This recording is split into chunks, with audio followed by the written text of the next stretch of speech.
नमस्कार। आज न्यूजीलैंड की राजधानी ऑकलैंड में एक ऐतिहासिक दिन है। भारत और न्यूजीलैंड के रिश्तों में आज एक नया अध्याय जुड़ने जा रहा है। प्रधानमंत्री नरेंद्र मोदी इस वक्त न्यूजीलैंड के दौरे पर हैं और कुछ ही देर में ऑकलैंड स्थित गवर्नमेंट हाउस में दोनों देशों के बीच कूटनीतिक और रणनीतिक संबंधों को नई मजबूती देने वाली अहम बैठकों का सिलसिला शुरू होने वाला है।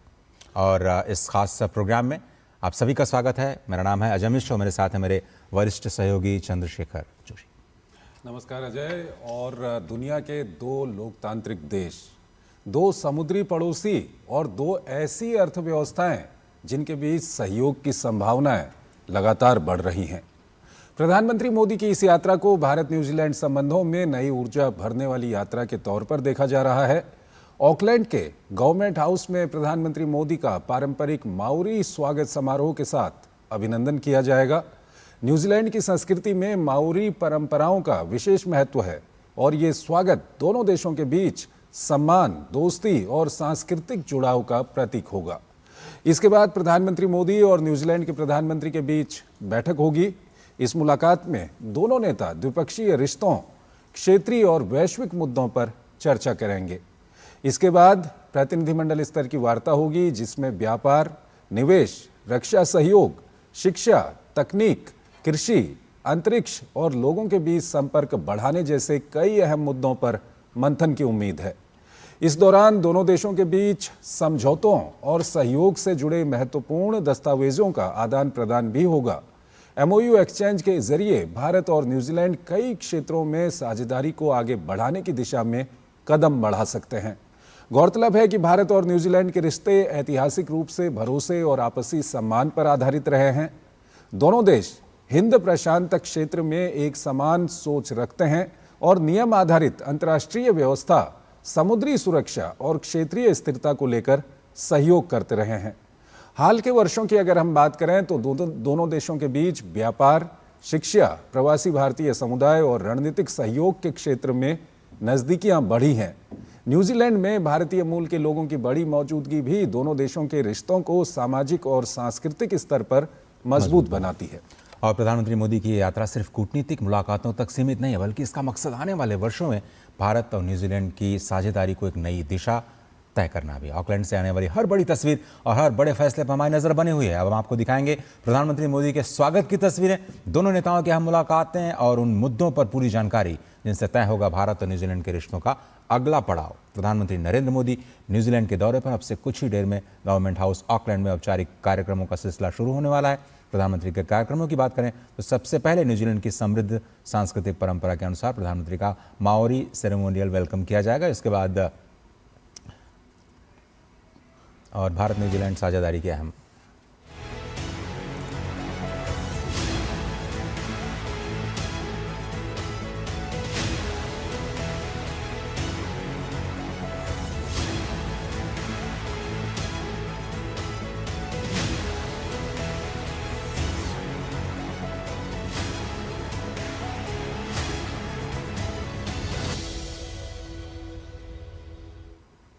और इतिहास के पन्नों में आज एक नया अध्याय जुड़ गया है।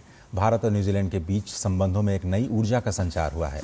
प्रधानमंत्री नरेंद्र मोदी अपनी 3 देशों की महत्वपूर्ण यात्रा के अंतिम चरण में न्यूजीलैंड पहुंच चुके हैं। ये कोई सामान्य यात्रा नहीं है, बल्कि ये वो पल है जिसका इंतजार 4 दशकों से था। करीब 40 वर्षों के लंबे अंतराल के बाद कोई भारतीय प्रधानमंत्री न्यूजीलैंड की धरती पर कदम रख रहा है। ऑकलैंड हवाई अड्डे पर न्यूजीलैंड के प्रधानमंत्री क्रिस्टोफर लक्सन ने खुद प्रधानमंत्री मोदी का गर्मजोशी से स्वागत किया और आपको दृश्य दिखाएंगे। दोनों ही देशों के बीच ये बढ़ती नजदीकियों और अटूट विश्वास का प्रमाण है। 3 देशों की यात्रा के अंतिम चरण में प्रधानमंत्री नरेंद्र मोदी न्यूजीलैंड पहुंच गए हैं। ऑकलैंड पहुंचने पर पीएम के गर्मजोशी से अभिनंदन के लिए न्यूजीलैंड के प्रधानमंत्री क्रिस्टोफर लक्सन हवाई अड्डे पर मौजूद थे। 4 दशक बाद किसी भारतीय पीएम की इस पहली न्यूजीलैंड यात्रा को बेहद महत्वपूर्ण माना जा रहा है। पीएम और न्यूजीलैंड के प्रधानमंत्री की द्विपक्षीय वार्ता में भारत न्यूजीलैंड संबंधों में हुई प्रगति की समीक्षा होगी। साथ ही सहयोग में विस्तार की नई संभावनाओं पर चर्चा की जाएगी। There are some things about trade and commerce. There will be some things about tourism, culture, sports diplomacy, and also under the economy piece, there will be more on horticulture, agriculture, and education as well. So there are many aspects of it, including maritime security as well. पिछले 2 वर्षों में दोनों देशों के रिश्तों में व्यापार, वाणिज्य और रक्षा के क्षेत्र में काफी प्रगति हुई है। भारत न्यूजीलैंड सहयोग को मुक्त व्यापार समझौते से नई ऊर्जा मिली है। इस FTA को अब न्यूजीलैंड की संसद में अनुमति मिलने के बाद लागू कर दिया जाएगा। इंडिया की जो महासागर विजन है उसमें डिफेंस और स्ट्रेटेजिक पार्टनरशिप के तहत डेफिनेटली न्यूजीलैंड काफ़ी इंपॉर्टेंट पार्टनर है। उसी तरह से इस FTA को मेरे ख्याल से इंडिया ने ये नज़रिए से भी देखा है कि इंडियन कंपनीज न्यूजीलैंड में आके यहाँ से जो पैसिफिक मार्केट्स हैं उनको भी एक्सेस करें। तो ये एक पूरा broader Indo Pacific trade and strategic partnership में कहूँगा, उसी के हिसाब से ये FTA जो है ये काइंड ऑफ बनाएंगे।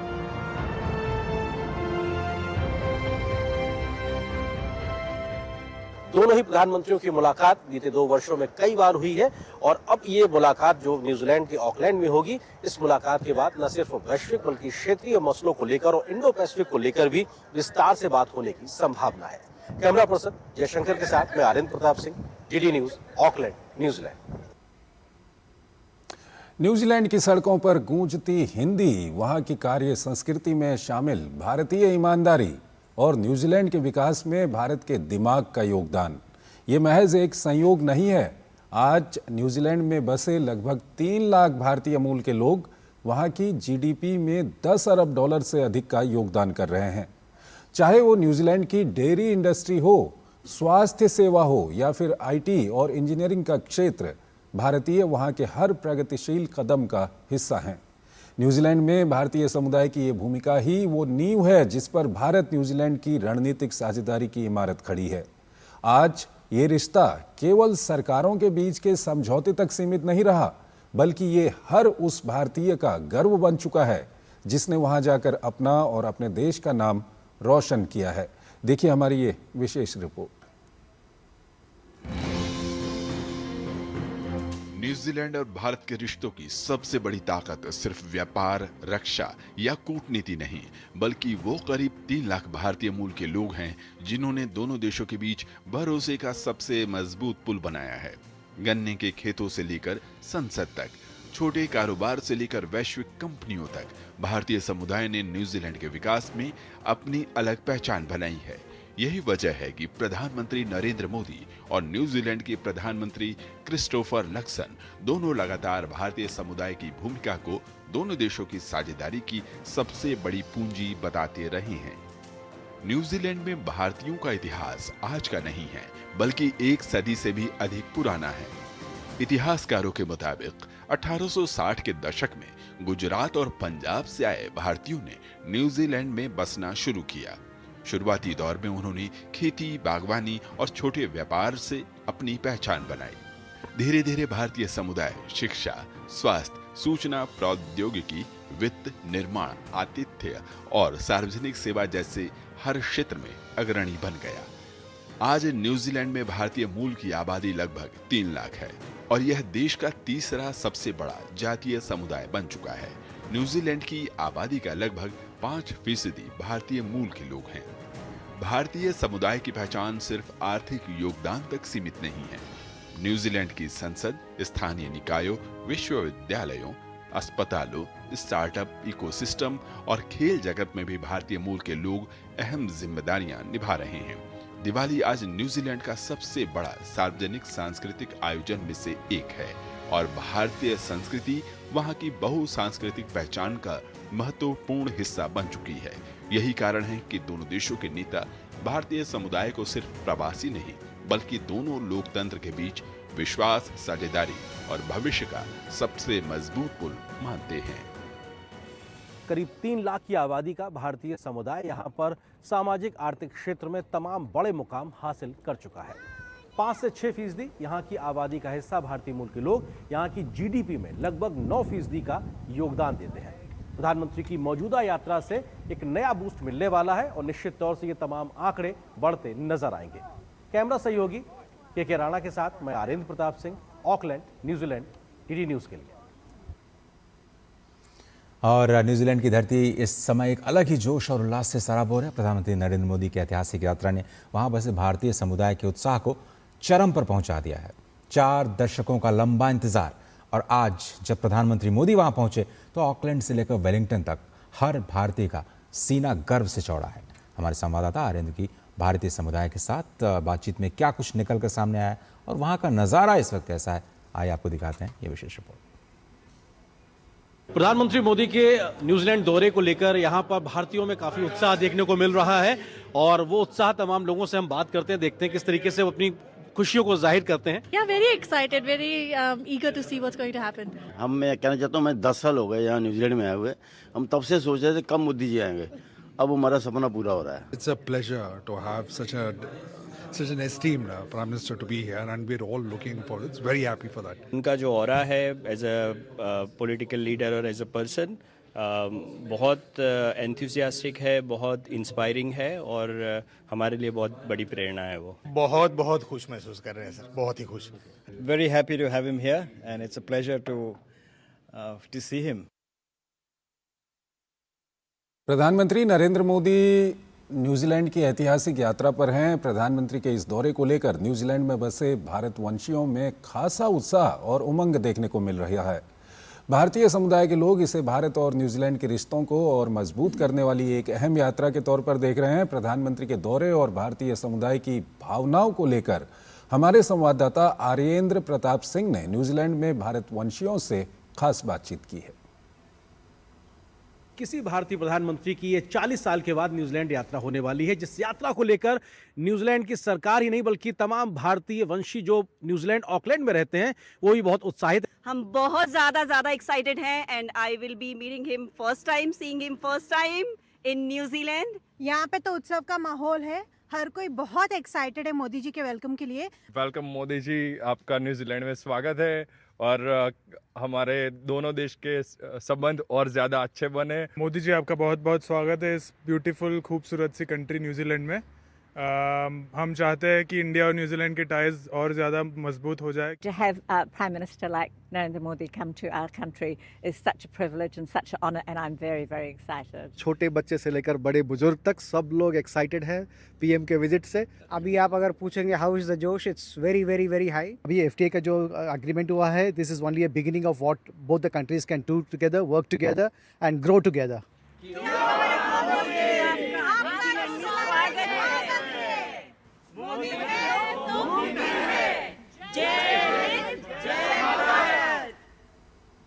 तो जय हिंद जय भारत। एक मिनी भारत हमेशा इंतजार करता है प्रधानमंत्री नरेंद्र मोदी का जब भी वो किसी भी देश के दौरे पर होते हैं। पीएम मोदी के दौरे को लेकर न्यूजीलैंड में खासा उत्साह है। न्यूजीलैंड में भारतीय मूल के जो लोग हैं, बिजनेस प्रतिनिधि भी काफ़ी इंपॉर्टेंट है। उनका मानना है कि भारत न्यूजीलैंड एफटीए जैसे कदमों से दोनों देशों के बीच आर्थिक सहयोग को नई ऊंचाइयां मिलेंगी। साथ ही इनका मानना है कि ये एफटीए महज कागजी समझौता नहीं है बल्कि एक आर्थिक एकीकरण की प्रक्रिया है। दोनों देशों को एक दूसरे के पूरक के रूप में स्थापित करता है। भारत और न्यूजीलैंड के बीच में व्यापारिक गतिविधियों को बढ़ावा देने को लेकर चर्चाएं बहुत जोरों पे हैं।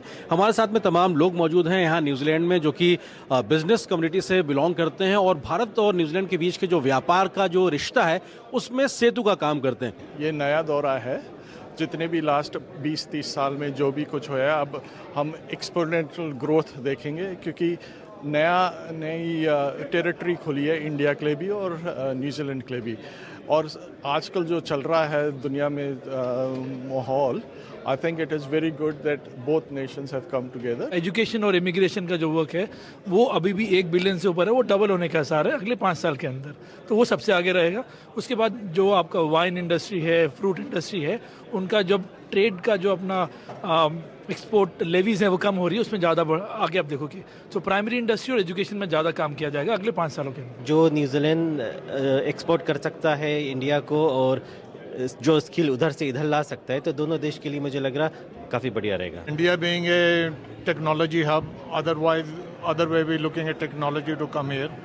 So there's a lot of potential even for Bollywood to do shooting in this part of the world. दोनों देशों में बहुत अच्छा हम देख रहे हैं प्रोग्रेस होगा, टूरिज्म बढ़ेगी और हॉस्पिटैलिटी बिजनेस को बहुत फायदा होने वाला है। एफटीए के बाद इंफ्रास्ट्रक्चर और मैन्युफैक्चरिंग और टेक्नोलॉजी ट्रांसफर में काफ़ी इन्वेस्टमेंट होने वाली है इंडिया की तरफ से, और एग्रीकल्चरल सेक्टर ऑब्वियसली न्यूजीलैंड का बहुत ही ज़्यादा स्ट्रॉन्ग है, तो टू वे ट्रेड बहुत ही होने वाली है। हम नियरली 9% जीडीपी करते हैं और वो इक्विवेलेंट होता है 2,20,000 jobs full time New Zealand economy में हम करते हैं। न्यूजीलैंड की जीडीपी में 9% कंट्रीब्यूशन है इंडियन किवीज का, आप ये कह रहे हैं? Yes, 8.6% GDP contribution of Kiwi Indians in New Zealand. और यहाँ पे पॉपुलेशन है खाली 5% इंडियंस की।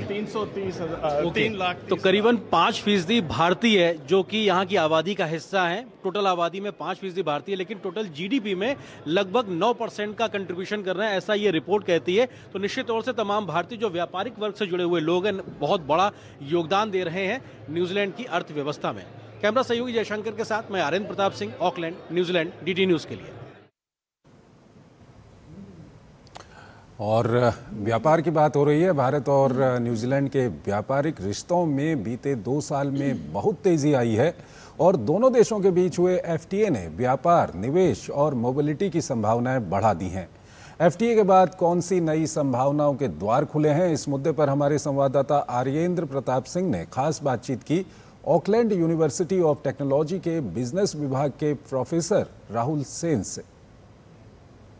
प्रधानमंत्री नरेंद्र मोदी न्यूजीलैंड का दौरा कर रहे हैं और भारत और न्यूजीलैंड के लिहाज से अगर बात की जाए तो बीते कुछ वर्षों में दोनों ही देशों के बीच में व्यापारिक गतिविधियां बहुत तेजी से बढ़ी और साथ ही साथ फ्री ट्रेड एग्रीमेंट पर भी सहमति बनी है। हमारे साथ में डॉक्टर राहुल सेन जी मौजूद हैं जो कि ऑकलैंड यूनिवर्सिटी ऑफ टेक्नोलॉजी में डिपार्टमेंट ऑफ इकोनॉमिक्स और फाइनेंस में सीनियर लेक्चरर हैं और बीते लगभग 2 दशक से यहीं न्यूजीलैंड में काम कर रहे हैं। सर, बहुत स्वागत है डीडी न्यूज़ पे आपका हमारे साथ जुड़ने के लिए। प्रधानमंत्री के इस दौरे जो कि लगभग 40 साल के बाद किसी भारतीय प्रधानमंत्री के दौरे के तरीके से हो रहा है, किस तरह से आप देखते हैं, इसमें कितनी पोटेंशियल नज़र आता है जब हम ट्रेड इन्वेस्टमेंट की बात करते हैं तो इस दौरे से? बीते कुछ सालों में जो पूरे विश्व में हो रहा है कि जियोपॉलिटिकल रिस्क बढ़ रही हैं और छोटे देशों को सोचना पड़ रहा है कि और देशों के साथ अपने ट्रेड को डाइवर्सिफाई करें, अपने रिस्क्स को डाइवर्सिफाई करें, तो उसी हिसाब से न्यूजीलैंड में भी ये सोच रही है कोविड के बाद कि किसी एक कंट्री के ऊपर शायद उन्होंने बहुत ज़्यादा भरोसा किया हुआ था, तो उनको अपने रिस्क्स को जो है डाइवर्सिफाई करनी चाहिए और पार्टनर्स के साथ पार्टनरशिप एक्सप्लोर करनी चाहिए। और ख़ास करके न्यूजीलैंड में जो गवर्नमेंट अभी की जो गवर्नमेंट आई है लक्सन जी की, उन्होंने पहले से ही ये काफ़ी ज़्यादा अपने ऊपर उन्होंने ये वो लिया था कि इंडिया के साथ हम लोगों को अपने पार्टनरशिप बढ़ानी है, बिकॉज क्लियरली उनको दिख रहा था कि इंडिया की क्या पोटेंशियल है जो इसके पहले समहाउ न्यूजीलैंड का पिछले गवर्नमेंट है इवन बिजनेसेस ने उतनी देखी नहीं थी। फ्री ट्रेड एग्रीमेंट पे दोनों ने सहमति बनाई और सबसे कम समय में निगोशिएट करके अगर किसी का इंडिया के साथ फ्री ट्रेड एग्रीमेंट हुआ है तो वो न्यूजीलैंड है। कैसे भारत के लिए ये आने वाले वक्त में जब ये एग्जीक्यूट हो जाएगा कितना मददगार साबित होगा इन टर्म्स ऑफ अगर हम ट्रेड इन्वेस्टमेंट की बात करें और अगर हम मोबिलिटी की बात करें? ये बहुत एक स्ट्रेटेजिक इकोनॉमिक पार्टनरशिप मैं कहूँगा, एफटीए ना कह के। और इसका रीज़न ये है कि ना सिर्फ इससे ट्रेड तो बढ़ेगा ही, जो प्रोडक्ट्स का ट्रेड है या सर्विसेज का ट्रेड है वो तो बढ़ेगा ही, लेकिन जो इन्वेस्टमेंट है जिससे इंडिया को बहुत फ़ायदा होने वाला है, खास करके जो एग्रीटेक पार्टनरशिप्स हैं और जो कि ऑलरेडी शुरू हो गया है। जैसे अगर आप New Zealand bio economy science institute का देखें तो वो कीवी फ्रूट एक्शन प्लान की जो बात हुई है as part of the FTA, तो एफटीए साइन होने के पहले ही शुरू हो गई है। तो उन्होंने नागालैंड में, अरुणाचल में, हिमाचल में, यहाँ तक कि उत्तराखंड में भी फार्मर्स को जाके वो आइडिया दे रहे हैं कि किस तरह से यील्ड बढ़ाई जाए, कैसे प्रोडक्टिविटी बढ़ाई जाए एग्रीकल्चर की। तो ट्रेड हुआ, टेक्नोलॉजी हुआ, इनोवेशन हुआ एंड पीपल मोबिलिटी जो आप कह रहे हैं, तो ये भी एक बड़ा अपॉर्चुनिटी है इंडिया के लिए कि जो प्रोफेशनल्स हैं वो अगर यहाँ के जैसे डॉक्टर्स हुए या इंजीनियर्स हुए या टीचर्स हुए, आईटी प्रोफेशनल्स हुए, वो यहाँ पे आके कुछ टाइम के लिए न्यूजीलैंड में एक्सपीरियंस ले सकते हैं। जो एक ओईसीडी कंट्री की एक्सपीरियंस है उस एक्सपीरियंस को वो इंडिया में यूज़ कर सकते हैं, कहीं और यूज़ कर सकते हैं। एजुकेशन सर्विसेज और ऑफ कोर्स स्टूडेंट मोबिलिटी दोनों ही बहुत इंपॉर्टेंट हैं। स्टूडेंट मोबिलिटी के हिसाब से जहाँ तक मैं जानता हूँ इस एफटीए में इन्होंने खास करके जो स्टेम सब्जेक्ट्स हैं, साइंस टेक्नोलॉजी सब्जेक्ट्स हैं, उनमें इन्होंने पोस्ट स्टडी वर्क राइट्स थोड़ा एक्स्ट्रा दिया है। ऑन करेक्टली सो, बिकॉज जो साइंस टेक्नोलॉजी से पढ़ के आएंगे उनकी स्किल्स यहाँ ज़रूरत है। तो उस हिसाब से जो लोग यहाँ पे खास करके जो पोस्ट ग्रेजुएट डिग्री करने के लिए आएंगे उनके लिए डेफिनेटली ये काफ़ी फ़ायदेमंद होगा। बीते कुछ सालों में या कहा जाए बीते एक डिकेड में इंडिया ने तमाम जियोपॉलिटिकल सिचुएशन के बीच में एक ट्रस्टेड पार्टनर के तौर पे दुनिया भर के साथ में अपना राब्ता कायम किया। आपको लगता है कि उस नज़रिए से भी भारत के लिए संभावनाएं बहुत ज़्यादा बढ़ती दिखाई पड़ रही हैं? न्यूजीलैंड के कॉन्टेक्स्ट में अगर मैं कहूँ तो ये डेफिनेटली उस विजन के अंदर आता है। जैसे कि हमें पता है कि इंडिया की जो महासागर विजन है उसमें डिफेंस और स्ट्रेटेजिक पार्टनरशिप के तहत डेफिनेटली न्यूजीलैंड काफ़ी इंपॉर्टेंट पार्टनर है। उसी तरह से इस FTA को मेरे ख्याल से इंडिया ने ये नज़रिए से भी देखा है कि इंडियन कंपनीज न्यूजीलैंड में आके यहाँ से जो पैसिफिक मार्केट्स हैं उनको भी एक्सेस करें। तो ये एक पूरा broader Indo Pacific trade and strategic partnership में कहूँगा, उसी के हिसाब से ये FTA जो है ये काइंड ऑफ बनाएंगे। बहुत बहुत शुक्रिया राहुल जी हमारे साथ जुड़ने के लिए, बात करने के लिए। तो राहुल जी लगातार एक इकोनॉमिस्ट के नज़रिए से भारत और न्यूजीलैंड के जो आपसी व्यापारिक संबंध उसको करीबी से समझते हैं और उनका ये मानना है कि ये जो पूरा समझौता है और दोनों देशों के जो व्यापारिक रिश्ते हैं नए आने वाले वक्त में एक नया मुकाम हासिल करेंगे और प्रधानमंत्री मोदी की इस यात्रा से इसमें एक बड़ा बूस्ट अब देखने को मिलेगा। तो प्रधानमंत्री न्यूजीलैंड में हैं और कुछ ही देर में जो मुख्य कार्यक्रम है जिसमें न्यूजीलैंड के प्रधानमंत्री के साथ मुलाकात और डेलीगेशन लेवल्स की जो टॉक्स हैं वो शुरू होने वाली हैं। और इन्हीं सब मामलों पर बात करने के लिए हमारे साथ दो खास मेहमान यहाँ पर जुड़ रहे हैं। हमारे साथ सुशील कुमार सिंघल हैं, पूर्व वरिष्ठ राजनयिक हैं। डॉक्टर संदीप त्रिपाठी भी हमारे साथ जुड़े हुए हैं, विदेश मामलों के विशेषज्ञ हैं। आप दोनों का बहुत बहुत स्वागत है हमारे इस कार्यक्रम में। सबसे पहले सिंघल साहब, आपसे जानना चाहेंगे, अभी मुख्य कार्यक्रम हालांकि अब शुरू होने वाले हैं, लेकिन प्रधानमंत्री जब वहाँ पर पहुँचे तो खुद जो क्रिस्टोफर लक्सन है वो खुद प्रधानमंत्री को लेने के लिए वहाँ पर पहुँचे। कूटनीति की भाषा में हम कहें तो किस तरह से एक्सप्लेन करेंगे इसको आप? चंद्रशेखर जी, बात यह है कि भारत और न्यूजीलैंड के संबंध जो है बहुत पुराने हैं, जैसा कि अभी आपने अपने रिपोर्ट में भी बताया। और प्रधानमंत्री जी की ये, जैसा आपने भी मेंशन किया, बहुत इम्पोर्टेंट कि 40 साल में भारतीय प्रधानमंत्री की पहली यात्रा है। और तो एक बहुत महत्वपूर्ण एक तरीके से ये डेवलपमेंट है। और 2025 में जो यात्रा हुई थी ये न्यूजीलैंड के प्रधानमंत्री की, ये क्रिस्टोफर लक्सन, जब भारत वो आए, जिस तरह के वहाँ के समझौते हुए और हमने जो पिछले 1.5 साल में जो देखा कि इतना जो एकदम पहले से अच्छे रिलेशन थे, लेकिन 1 साल के अंदर 1.5 साल में हम देखें तो बहुत ज्यादा ऊंचाइयों पे एक साथ हमारी रिलेशनशिप पहुंची। तो उसी का ही एक हिस्सा है कि जब न्यूजीलैंड के प्रधानमंत्री खुद उन प्रधानमंत्री मोदी जब वो ऑकलैंड पहुंचे हैं तो उनको रिसीव किया है पर्सनली जाकर के, वो दिखा रहा है कि जो रिलेशनशिप की ऊंचाइयां चढ़ रहे हैं आप, तो उनकी जो आपस में पर्सनल रिलेशनशिप जो बनी है वो एक उसका उदाहरण है कि वो जबकि प्रोटोकॉल के हिसाब से उनको आवश्यकता नहीं थी, लेकिन उन्होंने खुद पर्सनल जाकर के उनको रिसीव किया, क्योंकि उनमें आपस में जो एक दूसरे के लिए रेस्पेक्ट है वो ये शो कर रहा है कि किस तरह से वो उनके आपस में एक दूसरे के रिलेशनशिप है और किस तरह से वो रेस्पेक्ट करते हैं दूसरे की।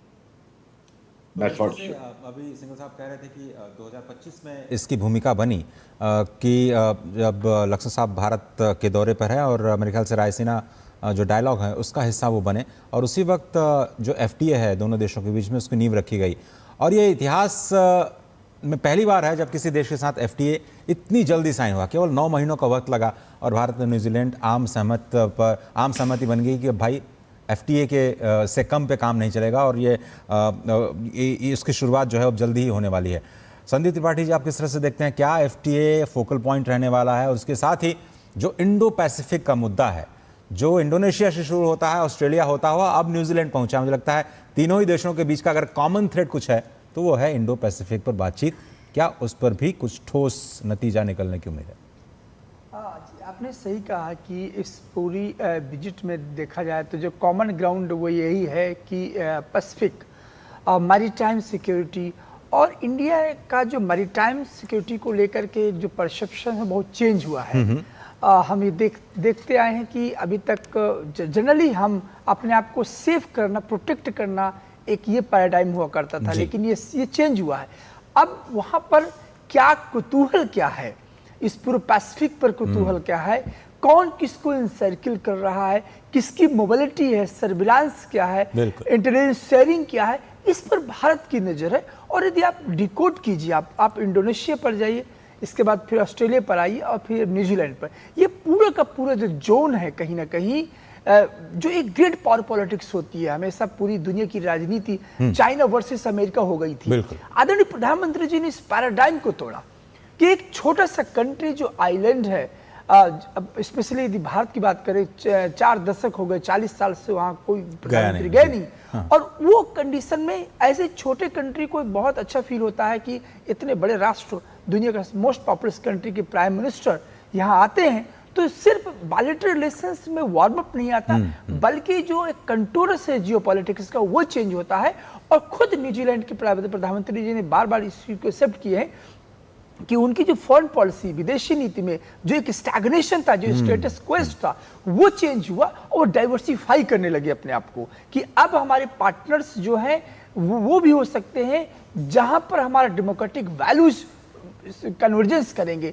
और इस बात को उनके डिप्टी प्राइम मिनिस्टर ने आज ही अपने इंटरव्यू में बोला भी था कि हिंदुस्तान और न्यूजीलैंड की जो एक कॉमन जो कन्वर्जेंस का पॉइंट वो ये भी है कि डेमोक्रेटिक वैल्यूज को दोनों कंट्री शेयर करते हैं। मुझे लगता है कि अभी आप जो दिखा रहे थे, जो भारतीयों की वहाँ जो मौजूदगी है, एफटीए के बाद जनरली हम क्या सोचते हैं कि एफटीए क्या है, इकोनॉमिक एग्रीमेंट है, लेकिन आदरणीय प्रधानमंत्री जी एफटीए इकोनॉमिक एग्रीमेंट से ऊपर जाके बात करते हैं। यहाँ पर जब मोबिलिटी की बात होती है, यहाँ पर जब स्टूडेंट के वहाँ पहुँचने की, और न सिर्फ पहुँचने की बल्कि एक वाइडर राइट्स उनको मिलते हैं वहाँ जॉब के, वहाँ रहने के, और एक ईज करते हैं, जिससे कहते हैं कि स्टार्टअप को जो कि सिस्टम ईज ऑफ डूइंग किया गया है, तो यही चीज, तो मुझे लगता है एफटीए भी एक कैनवास है, बहुत बड़ा कैनवास। तो इन टोटलिटी को यदि मैं इसको एक्सपेंड करूं, इस पूरे विजिट को, स्पेशली न्यूजीलैंड को लेकर के, तो ये एक रीडिफाइनिंग है बायलैटरल हमारे जो कंसेप्ट उसको लेकर के भी, और दूसरी बात है कि पूरे मैरीटाइम सिक्योरिटी को भी लेकर के कि ये डॉक्ट्रिन सिर्फ समुद्र पर खलबली का नहीं है, अपनी रक्षा का नहीं है, बल्कि दूसरे को देखने का भी है। और उस समय पार्टनर की जरूरत बहुत ज्यादा इंपॉर्टेंट होती है, और वो पार्टनर जब खुद उत्साहित हो, मुझे लगता है न्यूजीलैंड उस पैराडाइम में बहुत ही आगे भारत के लिए। जोशी जी, इससे पहले आप इस बात को आगे बढ़ाएं, मैं इंडो पैसिफिक, चूंकि आप विदेशी मामलों पर पैनी नज़र रखते हैं, आपसे मैं समझना चाहूँगा इंडो पैसिफिक का मुद्दा ये पूरा है क्या?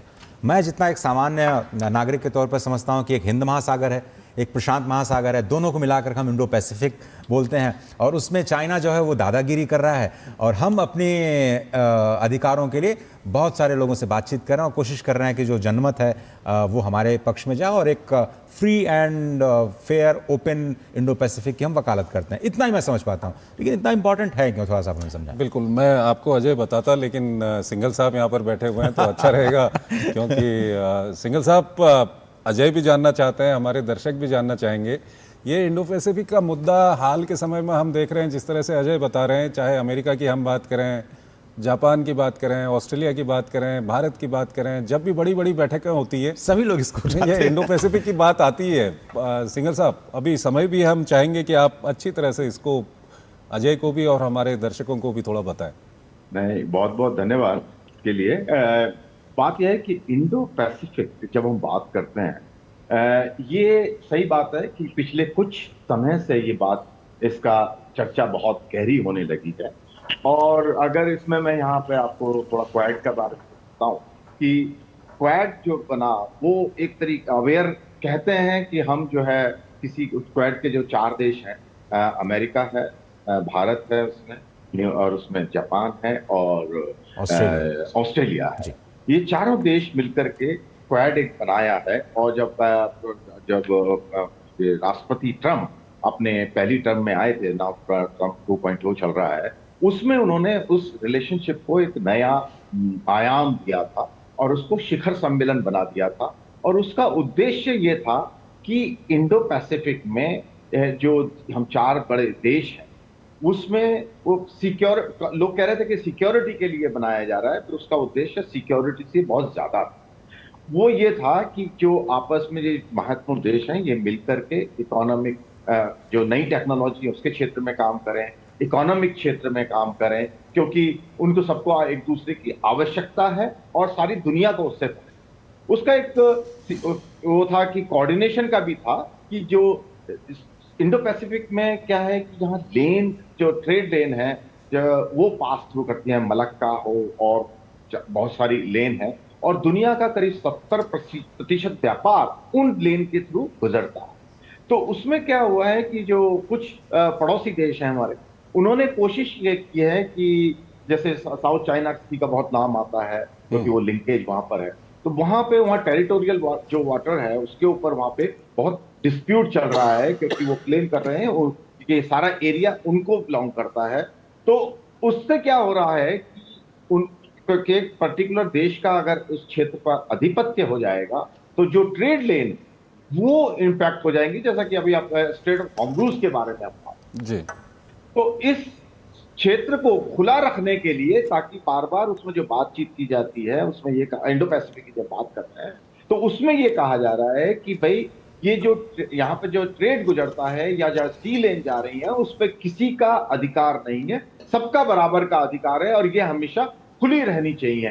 तो उसके जो क्षेत्र उसके लिए उसके साथ साथ वहाँ इस एरिया में क्या है, पायरेसी की भी कुछ समस्या सामने हमने देखी है। तो भारत उसमें अग्रणी देश है क्योंकि हमारी जो नौसेना है वो जब भी इस तरह की कोई समस्या पायरेसी की हो, ह्यूमन डिजास्टर हो, कोई नेचुरल डिजास्टर हो, उसमें भारत इसमें एक बहुत लीड लेता है। और भारत जो हमारे सारे आसपास के देश हैं या ये क्वाड के देश हैं उनके साथ में कोऑर्डिनेट करता है और एज ए फर्स्ट रेस्पॉन्डर वहां पे पहुंचता है। जैसा कि हमें अभी कुछ दिनों पहले देखा कि जहां भी समस्या हुई, चाहे श्रीलंका हो या मालदीव हो या तुर्की हो, जहां इस आसपास के रीजन में जब भी कभी समस्या खड़ी होती है तो भारत एक फर्स्ट रेस्पॉन्डर के तरीके से आता है और सबसे पहले भारतीय जो है वहां पर मदद पहुंचती है उनको। और यहाँ जब पायरेसी की कोई समस्या होती है तो भारत ने बहुत जगह जो है जो विदेशी जहाज उसमें फंसे हैं पायरेसी की, उसमें उनकी हमने मदद की है। तो ये बेसिकली क्या है कि भारत कोऑर्डिनेट करता है इसमें कि सब देशों के साथ मिलकर के ये इंश्योर करता है कि जो समुद्र है, जो इंटरनेशनल वाटर्स हैं इस एरिया के, उसमें सभी को बराबर का अधिकार रहे और उसका जो क्षेत्र उसमें वहां से जो व्यापार के जो रास्ते हैं वो खुले रहे।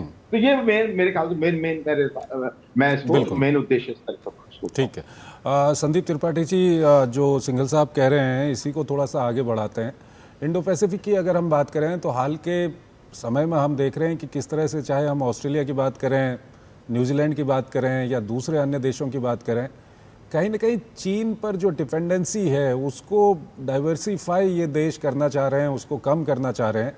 ऐसे में भारत के लिए कितने बड़े अवसर इस इलाके में निकल के सामने आ रहे हैं, खासकर ऑस्ट्रेलिया, न्यूजीलैंड, इनकी हम बात करें तो?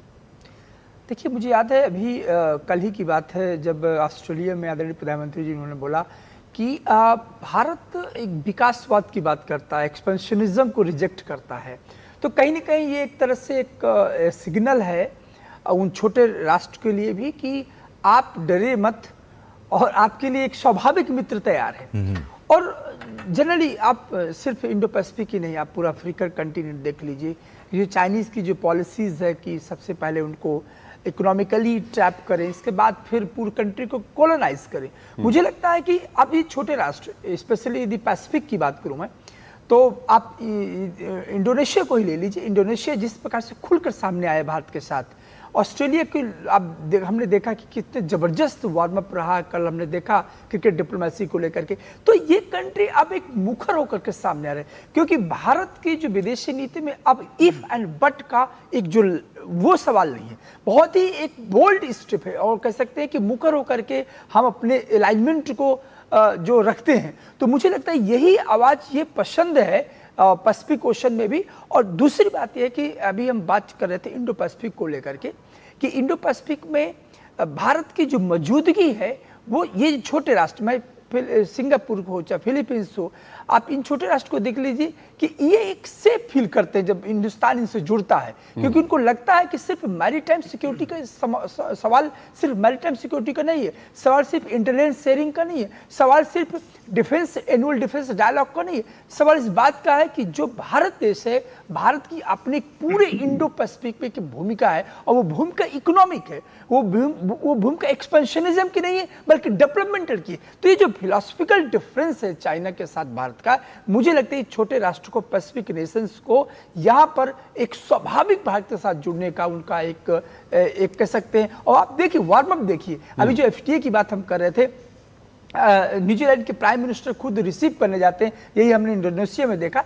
तो ये एक अनप्रेसिडेंटेड जो कह सकते हैं जो ट्रेंड चेंज हुआ है, ये यूं ही नहीं हुआ। इसके पीछे रीजन यही है कि हिंदुस्तान की जो एक बढ़ती हुई साख है, हमारी इकोनॉमी और हमारी डेमोक्रेसी और दुनिया भर में जो भारत का जो डायस्पोरा है, आप देखिए ये भी एक कैसे री इन्वेंशन है। डायस्पोरा तो पहले भी था, लेकिन जिस प्रकार से सबसे पहले हम जाके डायस्पोरा पर फोकस करते हैं, उससे ये शो करता है कि भारत का कनेक्ट किसी देश के साथ सिर्फ व्यापारिक नहीं है, सिर्फ स्ट्रेटजिक नहीं है, बल्कि कल्चरल सिविलाइजेशनल है। और जब कल्चर सिविलाइजेशन विदेश नीति पर होता है, मुझे लगता है जब सॉफ्ट पावर मजबूत होता है, तब इसके बाद के दूसरे चरण की बातें ये अपने आप इंड्योरिंग होती है और लॉन्ग लास्टिंग हो जाती है। बिल्कुल।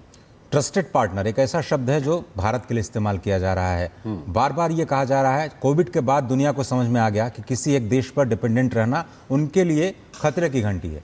कई सारे देशों में तो ऑटो कंपनियां बंद हो गई सिंगल साहब, क्योंकि सप्लाई चेन बंद हो गई कोविड के दौरान।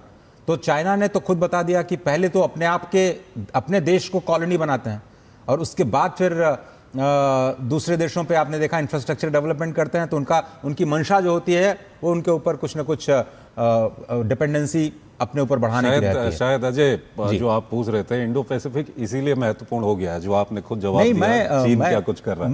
मैं एक सिंगल साहब से एक हाइपोथेटिकल सवाल पूछना चाहता हूँ। आर्यन जी ने अभी बताया, आर्यन प्रताप सिंह जो हमारे संवाददाता हैं, उन्होंने कहा 54 लाख की आबादी है, 9 लाख हम लोग हैं, करीब 6% वहाँ पर हम लोग हैं, 9% का कंट्रीब्यूशन करते हैं GDP में। इसको रिवर्स कर देते हैं, चाइना अगर होता और 9% का कंट्रीब्यूशन कर रहा होता तो न्यूजीलैंड की क्या हालत होगी। सिंगल साहब थोड़ा सा समझाइए हमें, और क्यों इंडिया इतना इंपॉर्टेंट हो गया अब।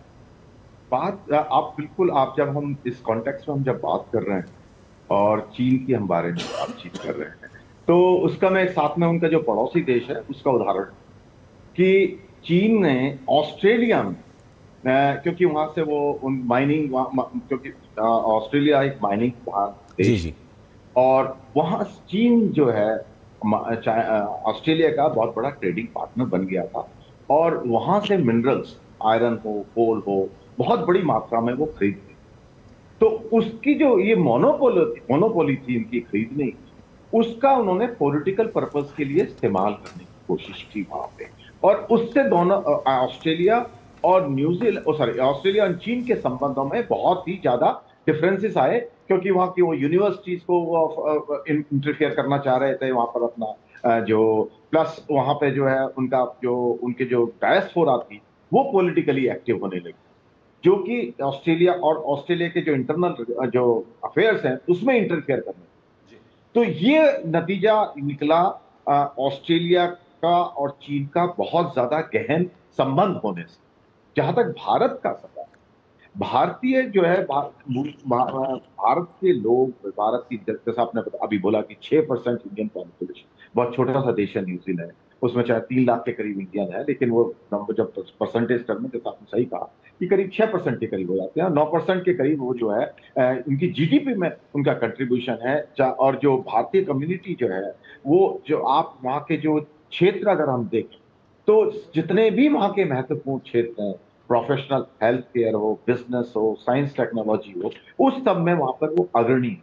लेकिन जब पॉलिटिकल कोई बात आती है, तो भारत जो इंटरनल पॉलिटिक्स होती है, तो उसमें भारत का ना भारत उसमें इंटरफियर करते हैं। ये एक एग्जांपल जो न्यूजीलैंड का दिया, ये आप इसको ग्लोबली देख सकते हैं, क्योंकि मैं कुछ देशों में जहां रहा वहां पर भी इस तरह की बात हुई कि हमारे पड़ोसी देश से कुछ लोग वहां रहते थे, और वो, लेकिन चाहे वो सेम रिलीजन के हों, उसके बावजूद उनको पसंद नहीं किया जाता था, क्योंकि जब मैंने कारण पूछा तो उन्होंने कहा कि ये आकर के एक तो रिलीजियस, दूसरा पॉलिटिकल जो इंटरनल अफेयर है उसमें इंटरफेरेंस करने की हमारी कोशिश करते हैं और वहां पर अशांति फैलाते हैं। तो ये जो भारतीय समुदाय की, जो भारत के ओरिजिन लोग हैं, वो उनका जो बिहेवियर है, जिस तरह से वो मिलकर के रहते हैं उस समुदाय में, उससे उस देश को उनका जो जिस देश में वो रह रहे हैं, उस देश की जनता और उस देश की सरकार को उन पर विश्वास रहता है। तो एक वो बहुत बड़ा अंतर है, जो कि जब हम चीन के बारे में बात करते हैं और भारत के बारे में बात करते हैं उसका।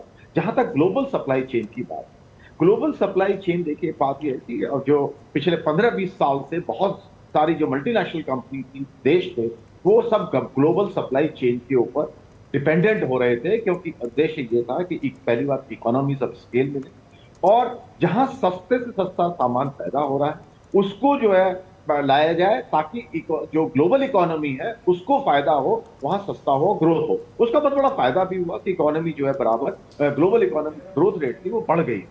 लेकिन चीन ने, जैसा कि आपने अभी उदाहरण दिया कोविड का, कोविड के समय में जिस तरह से न केवल चीन बल्कि कुछ और डेवलप्ड कंट्री ने क्लैम्प डाउन एकदम कर दिया, चाहे वो दवाइयां हो, चाहे वैक्सीन हो, चाहे और महत्वपूर्ण उत्पाद हो, उन पर सब पर उन्होंने रेस्ट्रिक्शंस, रोक लगा दी। और चीन ने तो बिल्कुल वहां पे अभी तक जो है, चीन ने क्या किया है कि जैसे जब मिनरल की हम बात करते हैं, स्पेशली मैग्नेट्स की हम बात करते हैं, एडवांस टेक्नोलॉजी की बात करते हैं, प्रोडक्शन सेंटर्स की बात करते हैं, तो चीन ने पूरी तरह से उसको पॉलिटिकल वेपन की तरह उसको इस्तेमाल करना शुरू कर दिया है, और उन्होंने उसको पूरी लाइसेंसिंग कर दी है। क्योंकि हमको मालूम है कि जो क्रिटिकल मिनरल्स है, उनका जो प्रोडक्शन है उसका करीब 80 to 90% जो है करीब वो चीन में से पैदा होता है, और चीन उसको सप्लाई करता है। तो चीन लेकिन उसको पॉलिटिकल वेपन की तरह इस्तेमाल कर रहा है, और ग्लोबल सप्लाई चेन पर उन्होंने उसकी रेस्ट्रिक्शंस लगा दी।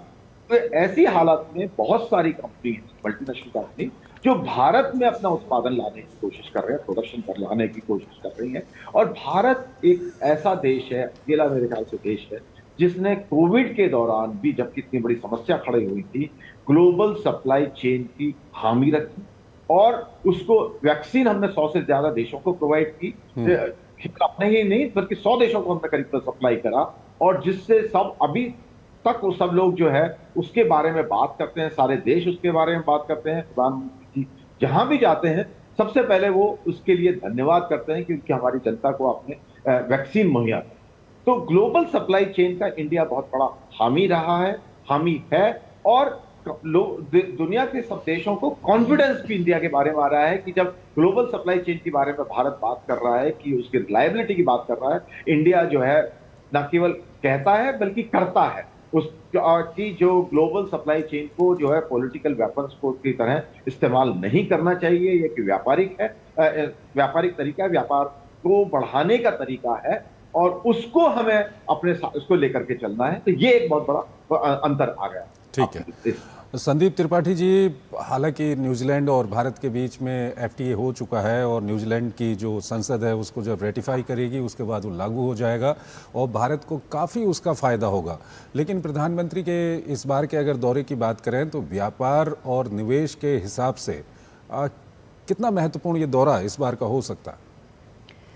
देखिए, आपके सवाल पर आने के पहले थोड़ा मैं ऐड करना चाहूँगा जो पिछला सवाल था, कि हमारी आउटरीच क्या है। अभी ऑस्ट्रेलिया में जब आदरणीय प्रधानमंत्री जी थे तो उन्होंने कहा कि जब भारत सहयोग करता है तो पासपोर्ट नहीं देखता है। ये है हमारी फिलॉसफी कि बियॉन्ड कभी कभी जो जियोपॉलिटिकल जो बाउंड्रीज है उसके बाहर जाकर के हिंदुस्तान सपोर्ट करता है, और हमने G20 में दिखाया था कि दुनिया को एक लेकर के चलने का। देखिए, ये फाउंडेशनल है। अभी भी आपका जो सवाल है कि ये जो FTA हुआ है, मैं हमेशा FTA को बहुत ब्रॉडर लेंस में देखता हूँ, क्योंकि FTA में सिर्फ ये नहीं कि कितने गुड्स, कितना 100% उन्होंने एग्जाम्पशन दिया भारतीय। हमने ये भी देखा कि हमारा जो एक्सपोर्ट होगा वो 100% हमें फ्री ड्यूटी लग रहा है, वहाँ पर नहीं लग रहा है, पूरी तरह से एक्सेस हमें मिलेगी। और इसके बाद न्यूजीलैंड हमें ये राइट देता है, आप समझिए कितना डेप्थ है आपके अंडरस्टैंडिंग में, हमें राइट देता है कि हमारे जो सेंसिटिव एरियाज थे, जो डेयरी का है, भारत हमेशा दुनिया से जहां भी इंटरेक्शन करता है इकोनॉमिकली, तो ये एरिया को कभी ओपन नहीं करता है डेयरी का। हमने अमेरिका में भी देखा था कि किस प्रकार से USA ने, ट्रंप साहब ने दबाव बनाया। फिर आदरणीय प्रधानमंत्री जी पिछले साल सितंबर का वक्त था, उन्होंने खुला बोला कि इस सेक्टर के साथ हम छेड़छाड़ नहीं कर सकते हैं, ये हमारा बहुमूल्य पूरा एक एरिया है। तो मुझे लगता है यही बात यहाँ भी यूनिक चीज देखने को मिल रही है कि न्यूजीलैंड ने भी हमें वो सेफ दिया कि आपका जो डेयरी सेक्टर है उसको हम टच नहीं करेंगे, ये आप इसको सेफ रखिए। तो इस तरीके से जब इकोनॉमिक एग्रीमेंट होते हैं तो मुझे लगता है ये लेवरेज देना, यही इसी को मैं कहता हूं कि ये एक ब्रॉडर आउटस्टैंडिंग देता है दोनों कंट्री के बीच में। और दूसरी बात यह है कि जिस समय आदरणीय प्रधानमंत्री जी भारत में एक स्टार्टअप क्रांति की बात कर रहे हैं और हमने किया भी 10 सालों में उनके नेतृत्व में जिस प्रकार से स्टार्टअप रेवोल्यूशन हुआ, और एमएसएमई का जो फोकस है, जो इकोसिस्टम बनाया गया है, उसके लिए न्यूजीलैंड बहुत इंपॉर्टेंट कंट्री साबित होने वाला है, क्योंकि इसमें जो मोबिलिटी का फैक्टर है, इस स्किल्ड इंटेंसिव जो सेक्टर्स हैं, जैसे हमने देखा लेदर का देखा, टेक्सटाइल का देखा, फार्मास्यूटिकल के हैं, इंजीनियरिंग गुड्स के हैं, तो यदि आप न्यूमेरिकली भी देखें तो ये एरिया का फुल ओपन एक्सेस होगा न्यूजीलैंड में। तो मुझे लगता है कि जब डाइवर्सिफिकेशन की बात करते हैं, और स्पेशली हमारे लिए नहीं, न्यूजीलैंड के लिए, क्योंकि वो उसकी डिपेंडेंसी थोड़ी चाइना पर ज़्यादा थी, तो अब उसको लगने लगा है कि चाइना का जो रियल स्वरूप सबके बाहर आ गया है कि उसकी क्या फिलॉसफी है। तो मुझे लगता है कि अभी सर भी बता रहे थे कि जिस प्रकार से जो इस समय की लीडरशिप है वो उत्सुक है, एक्साइटेड है बात के साथ हाथ मिलाने के लिए। तो ये जो एफटीए है एक लार्जर कैनवास देता है हिंदुस्तान को मैच करने के लिए न्यूजीलैंड से। और मुझे लगता है कि आने वाले टाइम में जब ये मीटिंग होगी तो ये जो डायस्पोरा है, ये डायस्पोरा एक रिफ्लेक्शन है। मुझे लगता है ये और डायस्पोरा बढ़ेगा, भारत के लोग और जाएंगे। और अभी एक फैक्ट, एक फिगर्स ये है कि सबसे ज्यादा जो डायस्पोरा देखेंगे तो हिंदुस्तान का वहां है, और दूसरे नंबर पर यूनिवर्सिटी ऑफ ऑकलैंड का एक ये फैक्ट है कि सबसे ज्यादा भारतीय छात्र वहां पर हैं। तो ये एजुकेशनल जो हमारा एक आउटरीच है वो बढ़ेगा, हमारे हिंदुस्तान के जो बच्चे वहां जाएंगे एक अच्छी शिक्षा लेंगे, क्योंकि जो न्यूजीलैंड की जो पोजीशनिंग है एजुकेशन में दुनिया में बहुत टॉप लेवल की मानी जाती है। तो मुझे लगता है ये जो एवेन्यूज हैं कॉपरेशन के, वो लगते तो जो भले ही इकोनॉमिक है, लेकिन उसके पीछे हमारा कल्चरल भी है, एजुकेशन भी है, इंडस्ट्री भी है, पीपल टू पीपल इंटरेक्शन भी है। और चंद्रशेखर जी, एक चीज़ जो मैंने महसूस की जब से एफटीए की बात हो रही थी न्यूजीलैंड, तो क्योंकि हम लोग काफ़ी मतलब रुचि के साथ पीयूष गोयल साहब से बहुत ज़्यादा इंटरेक्ट कर रहे थे इस पर, अचानक उन्होंने प्रेस कॉन्फ्रेंस बुलाई, हम लोग लगा कि ऐसी क्या बात होने वाली है। तो अचानक उन्होंने कहा कि न्यूजीलैंड और भारत का कॉम्प्रिहेंसिव एफटीए हो गया। हम लोग सिर्फ ट्रेड की बात सोच रहे थे, लेकिन वो इतना कॉम्प्रिहेंसिव निकला कि उसमें सेवाओं का विस्तार, कम से कम 118 सर्विसेज हैं जो भारत की वहां पर जाना शुरू होंगी। हमने मतलब गुड्स पे ध्यान ही नहीं दिया, हमने सीधे कॉम्प्रिहेंसिव एफटीए किया, और सबसे जल्दी किया 9 महीने में। सर 9 महीने में मेरे ख्याल से एफटीए किया। अब उसमें क्या हो रहा है कि पहले ट्रेड 100% हमारे जो टैरिफ से मुक्त हो जाएंगे, हम उनके शायद 70% को अपने यहाँ पे दे रहे हैं। संवेदनशीलता का पूरा ख्याल रखा उन्होंने, रेसिप्रोकेट किया, बहुत अच्छी बात है। दूसरी बात, हमारी सर्विसेज को उन्होंने एकोमोडेट किया।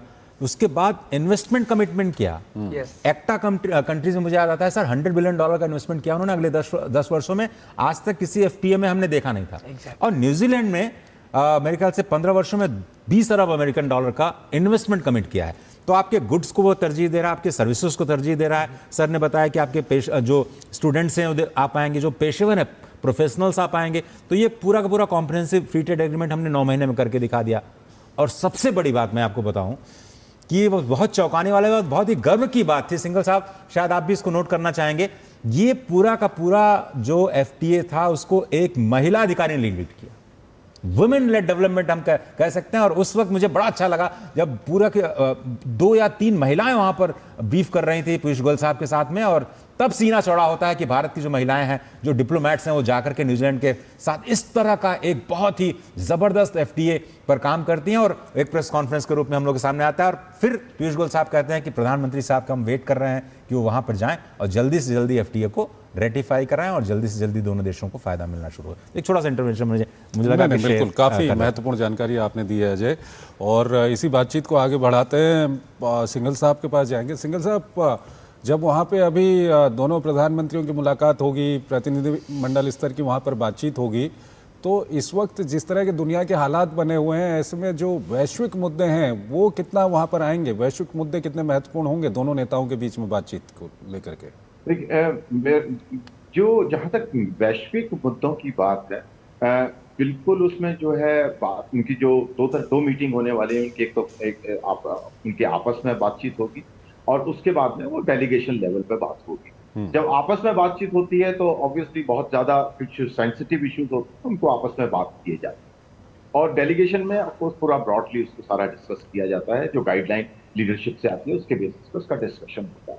तो मेरे जो जहां तक, क्योंकि आजकल जो वैश्विक हालात हैं वो किसी से छिपे नहीं हैं, जो वेस्ट एशिया में जो प्रॉब्लम आ रही है, जो ग्लोबल सप्लाई चेन में प्रॉब्लम आ रही है, इकोनॉमिक प्रॉब्लम जो खड़ी हो गई है, एनर्जी की जो प्रॉब्लम खड़ी हो गई है, और उधर यूरोप में भी समस्या चल रही है। तो ये सारी जो समस्याएं खड़ी हो रही हैं और कुछ हमारे पड़ोसी देश की भी समस्या खड़ी हो रही है, तो उस सब के बारे में बातचीत होगी, क्योंकि भारत और न्यूजीलैंड दोनों डेमोक्रेटिक कंट्री हैं और पिछले कुछ सालों में भारत और न्यूजीलैंड के संबंध बहुत प्रगाढ़ हुए, जैसा कि अभी कॉम्प्रिहेंसिव राष्ट्रीय के बारे में बात कर रहे हैं, या इसी तरीके से डिफेंस के क्षेत्र में बहुत डेवलपमेंट हुआ है। मार्च 25 में भी भारत ने डिफेंस कोऑपरेशन एग्रीमेंट साइन किया है, भारत और न्यूजीलैंड ने, जिसके अंतर्गत हम मैरीटाइम अवेयरनेस है, डिजास्टर रिलीफ के क्षेत्र की बात है, या नेवी का जो कोऑपरेशन है उसके बारे में, सिक्योरिटी अवेयरनेस उसके बारे में, प्लस विजिट करने की बात हो रही है, ताकि इंटर ऑपरेबिलिटी जो है नेवीज के बारे में के साथ में या सेनाओं के साथ में काम करने की जहाँ रिक्वायरमेंट होती है, पर्टिकुलरली जब ह्यूमन डिजास्टर वगैरह की समस्या की खड़ी होती है, उसके बारे में हम ऑलरेडी उनके साथ में बातचीत कर रहे हैं। और अब जब बातचीत हो तो उसमें न केवल रीजनल और ग्लोबल इश्यूज के बारे में बात की जाएगी, जैसा कि जो मैंने आउटलाइन किया, बट ऑल्सो इसके साथ साथ जो डिफेंस, जो हमारा भारत और न्यूजीलैंड का डिफेंस कोऑपरेशन एग्रीमेंट है, उसको एक्टिवेट मेरे ख्याल से किया जाएगा, और उसको कैसे और उसको बढ़ाया जाए, और कैसे और इसकी आपस में इंटर ऑपरेबिलिटी बढ़ाई जाए, जैसे कि ऑस्ट्रेलिया के साथ भारत कर रहा है। सिमिलरली न्यूजीलैंड के साथ में हम बात करेंगे, क्योंकि क्या होता है कि जब अगर इंटर ऑपरेबिलिटी जो होती है आपस में, तो एक दूसरे के क्षेत्रों को जो उनकी फैसिलिटीज है उनको इस्तेमाल कर सकते हैं।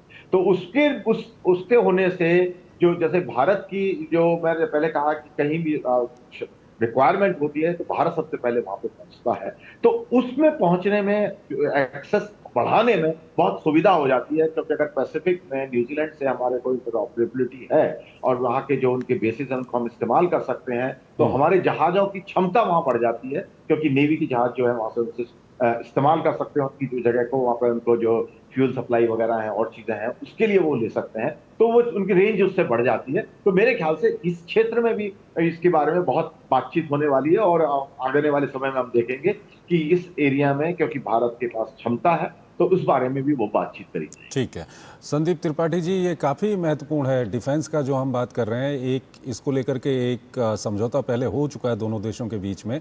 अब जब प्रधानमंत्री वहाँ पर मौजूद हैं और आज दोनों नेताओं के बीच में अभी कुछ देर में मुलाकात होगी, तो रक्षा के क्षेत्र में किस तरह से दोनों देश आगे बढ़ सकते हैं? देखिए, मुझे लगता है कि सबसे पहले यदि मैं इसको डिकोड करूं या डिफाइन कर दूं पूरा इस डिफेंस को, तो अगेन यहाँ प्रधानमंत्री जी फिर इसी बात पर फोकस करते आए हैं, करेंगे कि इंडिया और न्यूजीलैंड के जो डिफेंस कॉपरेशन होंगे वो बायर एंड सेलर अप्रोच से ऊपर होंगे, यानी कि हम इसको beyond buyer and seller approach को देखेंगे। और ये जो सिलसिला है ये लगातार अब हर देश के साथ आप देखते जा रहे हैं। कहीं ना कहीं जब हम मैरीटाइम कोऑपरेशन या डिफेंस कोऑपरेशन की बात, स्पेशली इन आइलैंड कंट्री के साथ जब बात करते हैं, तो वहाँ पर ये जो बायर एंड सेलर का अप्रोच है, ये इससे हम बाहर हटते हैं, इससे ऊपर उठते हैं, पहला। दूसरा ये है कि इंटेलिजेंस शेयरिंग को लेकर के, सर्विलांस सिस्टम को लेकर के, और पूरी ये जो समुद्र में जो कतूहल है, जो पैसिफिक में कतूहल है, जो साउथ चाइना सी पर चाइना का जो प्रेजेंस है, उसको काउंटर करने के लिए हम किस प्रकार से हमारी जो कह सकते हैं कि एनुअली डिफेंस डायलॉग हमने स्थापित किया है। ये 2025 की बात है, जब मार्च में आए थे वहाँ के प्राइम मिनिस्टर न्यूजीलैंड के, तो उस समय हम ये चर्चा की थी कि हम एनुअली डिफेंस डायलॉग होगा। तो ये एक लार्जर कह सकते हैं कन्वास है। ये सिर्फ इस बात को लेकर के नहीं है कि हमारी और आपकी जो सेनाएं बैठ करके आपस में वो डिस्कशन करेंगे और एक एक्सरसाइज होगा, बल्कि इस बात पर है कि जिस प्रकार से सिक्योरिटी का जो लैंडस्केप चेंज हो रहा है, जिस प्रकार से हमने देखा कि टेक्नोलॉजिकल पेनिट्रेशन के आप अभी देख लीजिए, स्ट्रेट ऑफ हार्मुज को देखिए, किस प्रकार से पता नहीं चल रहा है कि समुद्र के अंदर हो क्या रहा है। स्ट्रेट ऑफ हार्मुज में कौन किस पर अटैक कर रहा है, नोबडी नोज।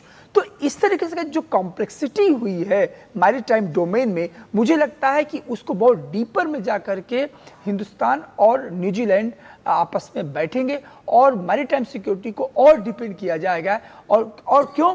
क्योंकि मैंने पहले बताया था कि हमारा जो आउटलुक था मैरीटाइम सेक्टर को लेकर के वो चेंज हुआ है, और यही थिएटर जो जनरली देखा जाता था कि पूरे इस पैसिफिक में अमेरिका ने एक ऐसा कंस्ट्रक्शन किया था कि China versus America, specific Indo Pacific की बात करें तो चाइना जैसे इंडो पैसिफिक आता है तो चाइना प्रेजेंट कैसे करता है कि ये हमारे खिलाफ है। भारत बार बार कहता आया है कि ये इंडो पैसिफिक इकोनॉमिक है, सिक्योरिटी से ज़्यादा इकोनॉमिक इंपॉर्टेंट है। तो मुझे लगता है कि ये एक लार्जर कैनवास बनेगा, और जब ये बैठक होगी आदरणीय प्रधानमंत्री जी के साथ तो वहाँ पर एक डीप लेवल पर जा करके स्पेशली इंटेलिजेंस शेयरिंग को लेकर के, सर्विलांस सिस्टम को लेकर के, और जिस प्रकार से ड्रोन आज हम देख रहे हैं कि ड्रोन का जो मैकेनिज्म देख रहे हैं, सी लेवल पर जो केबल का वो देख रहे हैं, जो पेनिट्रेशन देख रहे हैं, तो सबमरीन की जो गतिविधि देख रहे हैं, मोबिलिटी देख रहे हैं, तो ये बहुत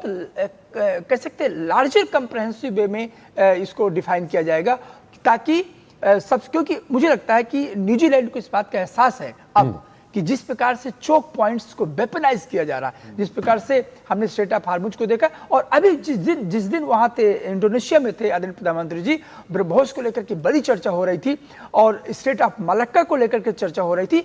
तो हमारी यात्रा पर ये फोकस पॉइंट है कि हम इस पूरे जोन को फ्री रखेंगे, ओपन रखेंगे, इंक्लूसिव रखेंगे। यही इंडो पैसिफिक का कंस्ट्रक्शन का हिंदुस्तान का, और ये आइलैंड कंट्री जो बहुत शांतिप्रिय देश है, जैसे न्यूजीलैंड का आपकी इमेज देखिए तो मुझे नहीं लगता इस कंट्री का कोई इतिहास में कहीं किसी के साथ लड़ने झगड़ने का कोई इतिहास रहा हो। तो इस तरह की कंट्री का और भारत की जो सोच है, दोनों का जो फिलोसफिकल लाइन कन्वर्जेंस क्या करती है कि जो इंडो पैसिफिक है वो फ्री हो, ओपन हो, इंक्लूसिव हो, ये मिलिट्री जोन ना बने। और इसीलिए मिलिट्री जोन ना बने, हमारी कोशिश है कि हम उस पर निगरानी रखें। आपको मैं एक पॉइंट आउट करना चाहूंगा, इंदिरा पॉइंट से लेकर के सबाक पोर्ट तक, ये जब वहां से इंडोनेशिया में आदरणीय प्रधानमंत्री जी थे तो इस बात की चर्चा बहुत चल रही थी कि हम सबाक पोर्ट बनाएंगे। वो इसलिए नहीं कि हम वहां पर वो करना चाहते, वो इसलिए कि हम नजर रखना चाहते हैं। और यही चाइना को बात जो है डाइजेस्ट नहीं हो रही है कि हिंदुस्तान किस प्रकार से, चाइना इसको इनसर्कल कहता है जियो पॉलिटिक्स की भाषा में, भारत कहता है कि ये ही फ्री और ओपन स्पेस है। इसी को हम मेंटेन करना चाहते हैं कि आप किसी कंट्री को आधार बना करके स्टेट ऑफ मलक्का को, जहां से आपका 70% रूट है, आप चोक ना करें। जिस प्रकार से ईरान और अमेरिका ने चोक किया स्टेट ऑफ हार्मुज को, तो भविष्य में ऐसा कोई स्थिति न बने कि स्टेट ऑफ मलक्का भी चोक करे। इसलिए बहुत जरूरी हो जाता है कि उस जगह को लेकर के, उस पोर्ट पर हमारी प्रेजेंस हो जहां से हम चीजों को निगरानी कर सके। बिल्कुल। तो आप कह रहे हैं कि ये जो पूरी जो स्ट्रैटेजिक पोजीशन है न्यूजीलैंड की, वो बड़ी इंपॉर्टेंट है सबमरीन सिक्योरिटी के लिहाज से, और आपने जिक्र किया ड्रोन्स का और उनका जो सर्वेलेंस सिस्टम है, और वो शायद फाइव आई खुफिया जो देश हैं, Australia, UAE, United kingdom, Canada, उसके साथ भी उसका जो इंफॉर्मेशन शेयरिंग है वो कितना इंपॉर्टेंट है, और क्या भारत इसका हिस्सा बन सकता है। और आपने शायद ये भी जिक्र किया कि भारत की तरफ झुकाव न्यूजीलैंड का बढ़ा है, उसके पीछे की क्या वजह है? एक बहुत अच्छी बात आपने कहा कि यद्यपि इस फाइव आइज में भारत नहीं है, हाँ। और चूंकि न्यूजीलैंड है वहां पर, और न्यूजीलैंड भारत की तरफ देख रहा है, तो कह सकते हैं कि ये इनडायरेक्ट एक्सेस है हिंदुस्तान के लिए। यही इसी को हम कहते हैं सामरिक, हमारा जो कह सकते हैं कि जो इन्वॉल्वमेंट है, ये सामरिक क्लोजनेस, प्रॉक्सिमिटी है, यही इसी बात को लेकर कि वो कंट्री जो वहां पर, इसे कह सकते हैं जितने आइलैंड कंट्रीज हैं उन पर न्यूजीलैंड एक अपना स्थान अच्छा रखता है। उसके बीच में भारत को जगह देना कहीं ना कहीं ये आउटरीच है हमारा, कि अब इस पूरे रीजन में भी न्यूजीलैंड चाहता है कि भारत की मौजूदगी। देखिए बहुत इंपॉर्टेंट बात, अभी सिंघल सर आते ही उन्होंने कहा था कि ये जो करंट लीडरशिप है, ये लीडरशिप चाहती है भारत का सक्रिय एक्टिव प्रेजेंस चाहती है इस पूरे जोन पर। तो मुझे लगता है, और इसीलिए बड़ा खुल करके सामने, उनको इस बात की चिंता नहीं है कि चाइना क्या हो। जैसे कि मैं अभी आज ही इस के स्टडी को पढ़ रहा था, उसमें यह था कि इस समय जो भारत की जो विदेशी नीति में ये है कि हमें ये फर्क नहीं पड़ता कि कौन नाराज होगा। हम स्ट्रेटेजिक इकोनॉमी को, और हमने अमेरिका तक के, ट्रंप तक को मैसेजिंग करने में हम चुके नहीं, यूरोप को भी हमने बताया। यही बात न्यूजीलैंड की जो करंट लाइन ऑफ थिंकिंग यही है न्यूजीलैंड की भी, कि इस बात का प्रभाव नहीं पड़ेगा कि चाइना क्या सोचता है, बल्कि इस बात का प्रभाव पड़ेगा कि इस पूरे जोन को हम चोक नहीं होने देंगे, इकोनॉमिकली चोक नहीं होने देंगे। कोई राइवलरी का सेंटर ये नहीं बनेगा, क्योंकि आज पता नहीं है कि कौन सा जोन, कौन सा स्टेट ऑफ मलक्का भविष्य में वो वेपनाइज हो जाए। तो सिंघल साहब एक चीज़ ये बताइए कि ये चाइना अपना दावा ठोंकता क्यों है ये इंडो पैसिफिक पे? क्या वो व्यापार करता था 2000 साल पहले, इसलिए वो कहता है भाई हमारा है, आप हमसे पूछ करके जाइए? ऐसे जाएं, इस लॉजिक पे जाएं तो 5000 वर्षों से पहले से हम बहुत पूरी दुनिया में व्यापार करते थे, तो सारी दुनिया हमारी हो जाए इस लॉजिक से, अगर हम चाइना के लॉजिक से चलें तो? देखिए, चाइना का जहाँ तक सवाल है, चाइना जो है, जैसा कि हम जानते हैं कि अब जो भी उनका आसपास एरिया है वो सब पर वो क्लेम करते हैं कि वो उनका ही अपना क्षेत्र है, और उसके लिए उन्होंने एक तो अनक्लॉज, अब जैसा कि तो बिल्कुल नहीं मानने से मना कर दिया है। एक जब उनको आवश्यकता होती है तो उसको ऑफकोर्स मानते भी हैं, लेकिन जो टेरिटोरियल वाटर का जो प्रिंसिपल है, जो जहाँ से पॉइंट होता है कहाँ से गिना जाए, वो उन्होंने अपने सिद्धांत लगा रखे हैं। उसके लिए वो किसी की मानना नहीं चाहते, क्योंकि वो खुद अपना आधिपत्य चाहते हैं कि सारी दुनिया में जो आसपास के देश हैं, अगर हम पैसिफिक की बात करें तो वहां पर भी वो इसी की बात कर रहे हैं कि भाई वो हमारा है, क्योंकि हम आपसे ही कहा कि व्यापार करते थे। तो उनका जो सिद्धांत है समहाउ वो दुनिया पर वो जो चाहते हैं कि उन्हीं का जो है दबदबा रहे और सब उनकी ही बात माने। और भारत का जो इसमें जो सिद्धांत है वो ये बहुत साफ है। ये चाइना के बारे में बोल रहे हैं, मुझे तो लग रहा है अमेरिका के बारे में बोल रहे हैं, मतलब अमेरिका की राह पर चाइना चल रहा है। बिल्कुल, दोनों जो चाहते हैं, दोनों ही वो अमेरिका को पसंद नहीं आ रहा, इसलिए उन्हीं का आधिपत्य रहे। तो भारत का जो सिद्धांत है वो ये है कि जो इंडो रूल बेस्ड जो है, सिद्धांत बेस्ड जो इंडो पैसिफिक में जो होना चाहिए वो सिद्धांत के ऊपर आधारित होना चाहिए। ये सब पूरा खुला होना चाहिए, सबके लिए अवेलेबल होना चाहिए, और जो सॉवरेनिटी है और टेरिटोरियल इंटेग्रिटी है उसकी जो देश है आसपास के क्षेत्र में, उसकी सबकी रेस्पेक्ट हमें करनी चाहिए। और इंटरनेशनल जो कानून है उसको जो है सब जो है महत्वपूर्ण है उसकी जो है, और किसी को जो है हम ना धमकाएं ना ही जो स्टेटस को जो है भी है उसको अपनी मर्जी से उसको बदलने। तो भारत इसका बहुत बड़ा हामी है, और इसीलिए जब इंडो पैसिफिक की हम बात करते हैं, भारत वहां पर एक बहुत बड़ी कड़ी के रूप में खड़ा होता है, क्योंकि भारत हमेशा रूल बेस्ड इंटरनेशनल ऑर्डर की बारे में बात करते हैं, फ्रीडम ऑफ नेविगेशन की भारत बात करता है कि जो है, जैसा कि मैंने कहा, ओवरफ्लाइट हो या नेविगेशन हो, जो अंतरराष्ट्रीय एरिया है, क्षेत्र है, इंटरनेशनल वाटर जिसको बोला जाता है, वहां पर सबको फ्रीडम होनी चाहिए।